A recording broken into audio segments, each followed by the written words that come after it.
Hi everyone, मेरा नाम अभिषेक है और अगर इस चैनल पे होने वाली डिस्कशन से आपको कुछ सीखने को मिलता है तो सब्सक्राइब करो, लाइक करो और कुछ कहना चाहते हो तो फीडबैक कमेंट में दे सकते हो। आज मैंने थोड़ा सा सब्जेक्ट चेंज किया है, religion, Hinduism, specifically Hindu philosophy. जो वीडियो हम देखेंगे उसका टाइटल है कि वाई हिंदू फिलॉसफी, अगर मैं गलत नहीं हूँ तो I am trying to recall from memory, why the Hindu philosophy is so strange for West, so strange or something along the line. तो वीडियो देखते हैं और साथ साथ बात करेंगे. When those of other religions and non-Hindus examine Hindu philosophy, they can often be struck not just by the number of different schools of thought. Okay, video का title है Why does Hindu philosophy make no sense? तो पहले ही मैंने पूप कर दिया. But also by the number of contradictions. Islam has a very simple and straightforward theology. God is the creator without form, and we are his creation. We follow his commands, and if successful, we enjoy heaven. Christianity has a degree of complexity with the incarnation of Christ and the presence of the Holy Spirit, but none of them come close to the way Hinduism explains the divine. On one hand, Hindus say God is the most powerful being, beyond any understanding. At the same time, they believe he takes the form of a child and cries when his mother scolds him. They say that God is omnipresent, yet reduce him to a stone image ready for worship. On one hand, Hindus say God is the great creator of things. Sorry. Oh shit. आज की loud गाड़ी. Then at the same time state that he is creation itself. They say he has a form, but is also formless. He is infinite without boundaries, yet he is a person with specific. ये picture मुझे बहुत अच्छी लगती है. मैं I think 7 या 8 साल पहले मैंने जब पहली बार इसको देखा था, instantly wallpaper. Attributes.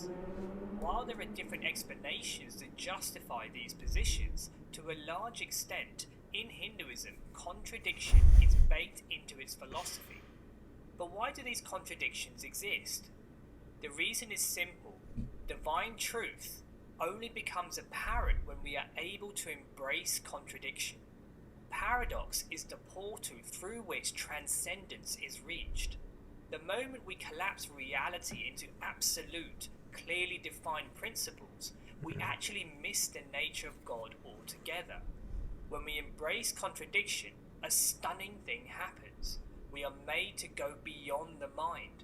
Our thinking is comfortable in this material reality and the laws by which it operates. Okay, थोड़ा सा रुकते हैं. काफ़ी ज़्यादा स्टफ़ इन्होंने बोल दिया अब तक सो फार. या मैं एग्री करता हूँ. जनरली एब्राहमिक रिलीजन्स जो होते हैं वो आपको एक स्ट्रेट पाथ बताते हैं, ये करो, ये मत करो, सिंपल इजी इंस्ट्रक्शन. नहीं करोगे तो सज़ा है, करोगे तो मज़ा है, आई गेस. हिंदुज़म में ये चीज़ ज़रूर है, कॉन्ट्रडिक्शंस आपको देखने को मिल जाएंगी, जैसा कि इन्होंने इलस्ट्रेट की बहुत ही खूबसूरती के साथ. तो यहाँ पे एक चीज़ समझो, एक्चुअली लाइफ में ये हर चीज़ में अप्लाई होता है. कॉन्ट्रडिक्शन होती ही है. एक सिंपल सा एग्जांपल लाइफ में, क्योंकि मेरी काफ़ी सारी सोच काफ़ी सारी चीज़ों में, जॉर्डन पीटरसन को मैंने काफ़ी सुना है, उनकी बुक पढ़ी है, उनका इन्फ्लुएंस है मेरे ऊपर. उससे पहले डॉस्टोयेव्स्की. तो जैसे ही इन्होंने कहा कि कॉन्ट्रडिक्शन, मैं लाइफ में, क्योंकि मैं खुद ऑब्जर्व करता हूँ कि कहाँ कहाँ कॉन्ट्रडिक्शन है, तो एक सबसे बेसिक लेवल पे आपको कुछ चाहिए, आपको सैक्रिफाइस करना पड़ेगा. आपको एक बहुत अच्छी गवर्नमेंट जॉब चाहिए, आपको अपनी जवानी का एक बहुत बड़ा सेक्शन जवानी के दिनों का सैक्रिफाइस करना पड़ेगा उस जॉब की तैयारी करने के लिए, उस जॉब की एंट्रेंस की तैयारी करने के लिए, पढ़ने के लिए, उस लायक बनने के लिए कि आप वहाँ पहुँच सको, कि उस जॉब के लिए अप्लाई कर सको और इतने स्किल्ड बन सको, इतने कॉम्पिटेंट बन सको कि आपको चुन लिया जाए. IAS, UPSC for example. बहुत बड़ा रिवॉर्ड है, बट उतना ही बड़ा सेक्रीफाइस है और उतना ही ज़्यादा कंपटीशन है. तो सेक्रीफाइस के साथ रिवॉर्ड मिल रहा है, समझ रहे हो ना? दो डिफरेंट चीज़ें, दो कॉन्ट्रडिक्शन. इसी ये एक बिल्कुल सिंपल मैंने एग्जांपल सोचा कि कैसे हर चीज़ लाइफ में कॉन्ट्रडिक्शन के साथ आती है. दूसरा एक और पहलू समझते हैं. आपके ज़िंदगी में आपकी किसी से शादी हुई, ऑफ कोर्स आप खुशियों के लिए ही या किसी नए इंसान के साथ ज़िंदगी बिताने के लिए बहुत सारी उमंगों उम्मीदों के साथ कर रहे होगे, बट साथ ही आती है रिस्पॉन्सिबिलिटी. तो करना आपने एक्चुअली फ़न है, बट रिस्पॉन्सिबिलिटी उसके साथ आ रही है. सेम कॉन्ट्रडिक्शन हर जगह है लाइफ में अर्ली एज में, चाइल्डहुड में एक ओवर एनर्जेटिक होता है बंदा, और वही जब दूसरे वाले एंड पे पहुंचता है तो जितनी एनर्जी की ज़रूरत होती है उतनी एनर्जी भी नहीं होती. तो इस तरह से पूरी की पूरी लाइफ जो ह्यूमन रियलिटी है बेसिकली, इसके पैटर्न्स को अगर समझने की कोशिश की जाए तो कॉन्ट्रडिक्शन भरी पड़ी है. तो ये मैंने सो फार रिलेट किया जो ये बता रहे हैं उसको रियल वर्ल्ड से. moment it is presented with contradiction, the mind either has to reject it or it has to step aside. अच्छा, एक चीज़ और जो इन्होंने ब्लैक एंड वाइट का बोला था ना, कोई भी चीज़ मैं पता नहीं हज़ारों बार शायद बोल चुका हूँ, एब्सोल्यूट नहीं होती. और मैं इसकी बात करता हूँ जनरली पॉलिटिकल पर्सपेक्टिव से. जैसे लोग कहते हैं कि या तो मोदी बहुत बुरा है, या तो केजरीवाल बहुत बुरा है, या तो केजरीवाल बहुत अच्छा है, या तो मोदी बहुत बुरा अच्छा है. हम सब लोग एब्सोल्यूट में खेलते रहते हैं. आई थिंक श्वेताब भी अक्सर इसकी बात करता है कि एब्सोल्यूट में मत खेलो. एब्सोल्यूट में खेलोगे सीधा ही गलत जाओगे. हर इंसान के अंदर या हर चीज़ के अंदर कुछ उसके पॉजिटिव्स होते हैं, कुछ उसके नेगेटिव्स होते हैं. लोग कहते हैं शुगर बहुत ख़राब है, but sugar basically pure energy है. तो ये डिपेंड करता है आप उसे कैसे कंज्यूम कर रहे हो. बाय डिफ़ॉल्ट शुगर ख़राब नहीं है, उसका यूज़ क्या हो रहा है. हाँ, रिफाइंड शुगर ज़रूरत से ज़्यादा लोगों को नुकसान करेगी, सिंपल चीज़. तो चीज़ों के नुआंसेस में किसी भी चीज़ पे अपना एक व्यू पॉइंट बनाने से पहले थोड़ा सा स्टेप बैक लेके, किसी और की बात सुन के जोश में ना आ जाने से एक स्टेप पीछे लेके थोड़ा सा उसको या तो अपने दिमाग में सोच लो, या तो कोशिश करो कि उसको थोड़ी सी उसकी परतें निकाली जाए. जैसे प्याज की परतें होती है, थोड़ा सा समझा जाए फिर व्यू पॉइंट बना जाए. अदरवाइज इनडिफरेंट रहना शायद एक स्ट्रॉन्ग रॉन्ग व्यू पॉइंट बनाने से ज़्यादा बेहतर है कि आप इनडिफरेंट हो, आपको पता ही नहीं है, या फिर आप इग्नोरेंट हो बोल सकते हो मुझे नहीं पता. वो शायद स्ट्रांगली रॉन्ग ओपिनियन बनाने से ज़्यादा बेटर है. Rejects it, the principle is seen as false and nonsensical. If, however, it is accepted on faith, the mind can no longer play any role. Reason and logic has to be suspended, and what happens instead is that we end up developing real wisdom. This wisdom is not born of logical understanding, but from a deep place within. When Krishna is about to show his divine cosmic form to Arjuna, he specifically tells him that you cannot see this form with your material eyes, and so blesses him with divine vision. Contradiction in philosophy helps us to develop this divine vision, to experience God firsthand. Paradox and so-called logical fallacies are actually tools in Hindu philosophy designed to challenge the mind and encourage us to delve into ourselves.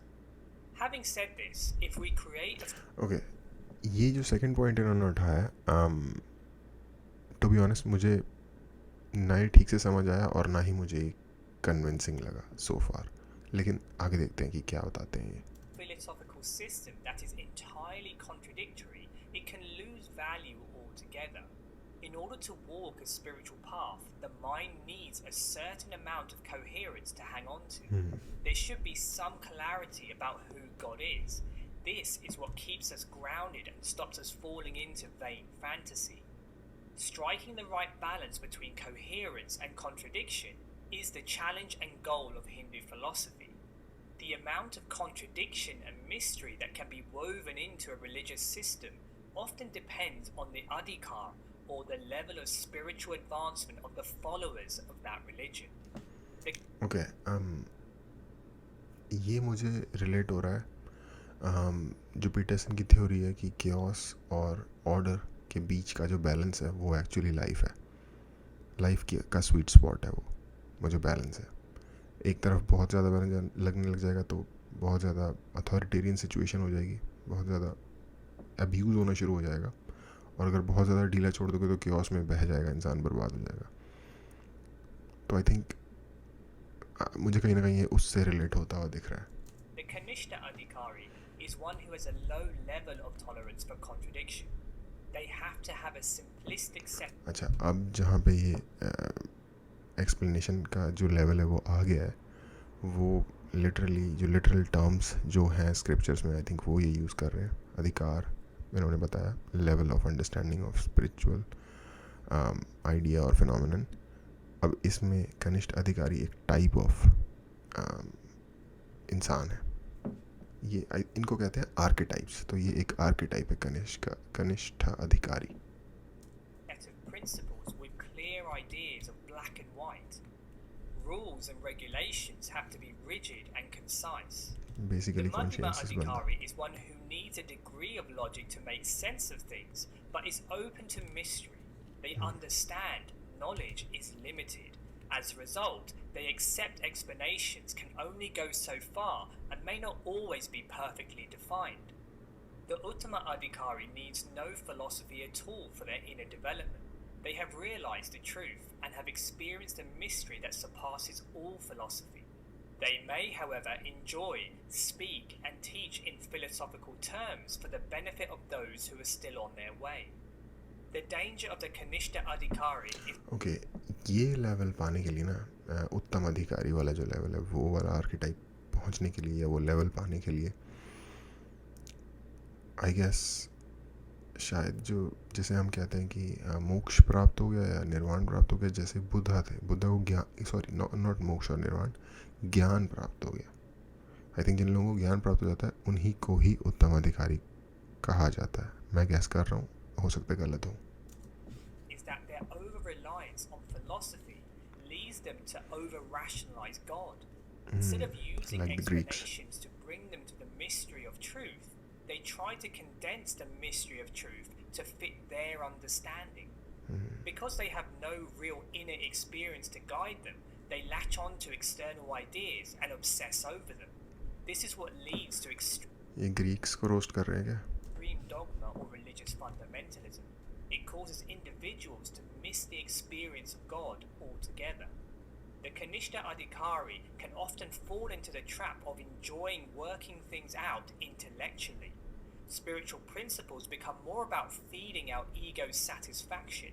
We do not enter into God's glory. Instead, we try to conquer Him by believing we understand Him. The Madhyama Adhikari, however, मुझे लगता है इस type के लोग in fact God में believe करने से ज़्यादा मोर लाइकली वो लोग एथियस्ट हो जाते होंगे.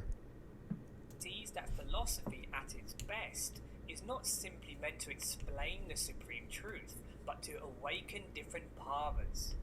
Bhavas can be seen as feelings or spiritual realizations. The beliefs in our mind dictate how we look at the supreme truth. Believing that our divine self is the totality of all creation and God invokes a certain kind of bhava. Believing our soul is a part and servant of God invokes a completely different bhava. Importantly, as the Madhyama Adhikari grows, they know when to rigidly hold on to certain rules and principles and when it is time to let go of them. They build an inner intuition which allows them to discriminate when philosophy is inspiring them or when it is potentially holding them back from the experience of the divine. The Uttama Adhikari... Okay, I think so far मैं I think कनिष्ठ अधिकारी वाली हरकत करने जा रहा हूँ क्योंकि मैं वीडियो को रैशनलाइज करने की कोशिश कर रहा हूँ जो ये कह रहे हैं उसको. सो फार आई थिंक इतना तो बनता है. इनके कहने का मतलब है फ़िलॉसफी बेसिकली ये है कि एक्सपीरियंस करो, समझने की कोशिश मत करो, फील करने की कोशिश करो.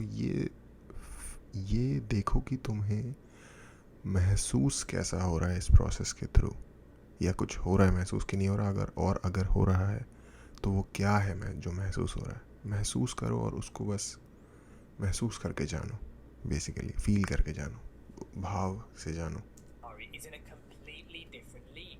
They embody the very truth that is expounded in Hindu philosophy. They are immersed in spiritual realization. They may conform to philosophical principles and rules, or they may not.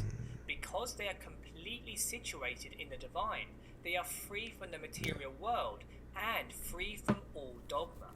The ये reason ज्ञान why प्राप्त वाले Hindu लोग philosophy may appear so diverse and contradictory is that each philosophy tackles reality in different ways, and it is geared for people with different tastes and at different levels of spiritual growth. If we look at physics, for example, here too we find a variety of ways in dealing with the world. Newtonian physics is clear and predictable when building and constructing things. Relativity explains the impact of moving bodies on space and time. Quantum mechanics deals with the dynamics of the subatomic world. The three systems of science are vastly different. Newtonian laws cannot be used to predict the movement of particles in the quantum world. The models of quantum mechanics cannot be directly applied to space and the equations of relativity. Each field of उस equation का कुछ मतलब मुझे समझ में नहीं आया. physics is in opposition to one another. Nonetheless, they are all true and internally consistent. Each one is geared for dealing with reality at different levels. The same is true of Hindu philosophy. It may appear contradictory, chaotic, and diverse, but there is good reason for this. Unlike other religions which provide a one-dimensional theology, Hinduism has explored every avenue of life. It has understood the psychology of humanity, the level from which they exist, as well as the expansive nature of God and reality.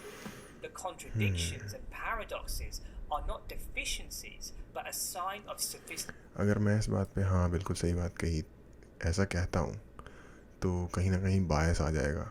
हालांकि मैं ऐसा मानता हूँ, लेकिन अगर मैं इस चीज़ का दावा करता हूँ तो इसलिए बायस्ड हो जाएगा क्योंकि मैं खुद हिंदू बैकग्राउंड से आता हूँ और अपनी चीज़ का ढिंडोरा पीटना. इनफैक्ट हिंदुज़म में तो प्रोसलिटाइजेशन का भी कोई मेथड नहीं है. अगर किसी को इंटरेस्ट है तो अपना जानो और महसूस करो basically. And profundity. Through the grace of the masters and saints, it has delivered numerous philosophies which have enabled man to raise their consciousness and realize the supreme truth. Many thanks for listening. Okay, video and हो गई I think. जब भी हम इस तरह की कोई information देखते हैं और समझने की कोशिश करते हैं हिंदुज़म को किसी टेक्स्ट के थ्रू, इस तरह की किसी वीडियो के थ्रू, किसी स्टोरी के थ्रू, क्योंकि हिंदुज़म में बहुत सारी स्टोरीज़ हैं जो चीज़ों को समझाने के लिए इस्तेमाल की जाती हैं, तो हमें एक बिल्कुल ही अलग फ़िलॉसफी, एक बिल्कुल ही अलग थॉट प्रोसेस जानने को मिलता है. आइडिया अबाउट लाइफ जानने को मिलता है. पर अफसोस की बात शायद ये है, अफसोस से कहना ये पड़ेगा कि जब हम रियल वर्ल्ड में हिंदूज़ को देखते हैं जो कि लोग हैं, तो एक टोटल डिस्कनेक्ट नज़र आता है. आई डोंट नो, मुझे एक बहुत ही सिनिकल ख्याल आया था ये सोच के कि शायद ये जो इतनी सारी फ़िलॉसफी है या इतने हायर आइडियाज़ हैं, मोस्ट लोग जो होते हैं वो, कल हम आईक्यू की बात कर रहे थे जॉब वाले वीडियो के ऊपर, ये जॉर्डन पीटरसन के साथ, बहुत बड़ी संख्या में लोग ऐसे हैं जिनके पास शायद इतनी आईक्यू ही नहीं है कि इस लेवल की अंडरस्टैंडिंग को समझ सकें. हालांकि अगर वो साधु या मॉन्क बन जाते हैं तो फील करके जो इन्होंने बताया उत्तम अधिकारी वाला, वो सिचुएशन शायद उन पे बन सकती है, पूरी उतर सकती है, लेकिन कितने लोग मॉन्क बनते हैं या उस दिशा में सोचते भी हैं या कदम भी बढ़ाते हैं. तो ये चीज़ मुझे ना, जो हिंदुज़म की आइडियाज़ की हाइट है, लोग उस हाइट की, जो पहाड़ के सबसे नीचे का एरिया है जहाँ से पहाड़ शुरू हो रहा है, उसके आसपास भी नहीं भटक रहे, किसी और ही मैदान में भटक रहे. लिटरली यार, लोग जैसे बच्चे होते हैं स्कूल में, कहते हैं भगवान पास करवा दे, ये करूँगा. सोच देखो आप, डर, लालच, छोटी घटिया लेवल की चीज़ है, मेहनत ना करने का वो। कितनी सारी नेगेटिविटी है सिर्फ एक इस क्वेस्ट में, इस एक इच्छा में। और डिवाइन का अंडरस्टैंडिंग का तो खैर कोई 0%, दूर दूर तक कोई आइडिया ही नहीं है। तो आई थिंक ये हमारे पास ये सारे आइडियाज़ वगैरह ये सब कुछ हैं, पर इनसे कितने लोग अवेयर हैं? कितने लोग रोड पे अगर आप चलते हुए किसी से पूछ लो संस्कृत में एक श्लोक सुना दो तो सुना पाएंगे, और जो सुना भी पाएंगे ना उसमें से भी 90% सिर्फ एक गायत्री मंत्र सुना पाएंगे, उसके अलावा वो भी नहीं सुना पाएंगे कोई और श्लोक। तो और मंत्र को भी आजकल मंत्रा बोला जाता है, तो अंग्रेज बन गए ना सारे। तो या मुझे थोड़ा सा एक विषाद छा जाता है मेरे ऊपर जब मैं हिंदुज़म से रिलेटेड कोई ग्रेट आइडिया या इस तरह की कोई ग्रेट वीडियो देखता हूँ, क्योंकि जब मैं उसको देखता हूँ in contrast to the reality जो सड़क पे हो रहा है, जो गली में हो रहा है, जो आम लोगों का जीवन है, जो आम लोगों का आउटलुक है टुवर्ड्स हिंदुइज्म या टुवर्ड्स देयर रिलीजन या टुवर्ड्स देयर स्पिरिचुअल लाइफ, मंदिर में पैसे चढ़ा के खुश हो जाना बिल्कुल ही आई डोंट नो, बिल्कुल ही एक, जैसे अमेरिका को नहीं कहा जाता कि कैपिटलिस्ट सोसाइटी है, वो हर चीज़ को कैपिटलिज्म में कन्वर्ट कर देते हैं, हमने रिलीजन को कैपिटलिज्म में कन्वर्ट कर दिया।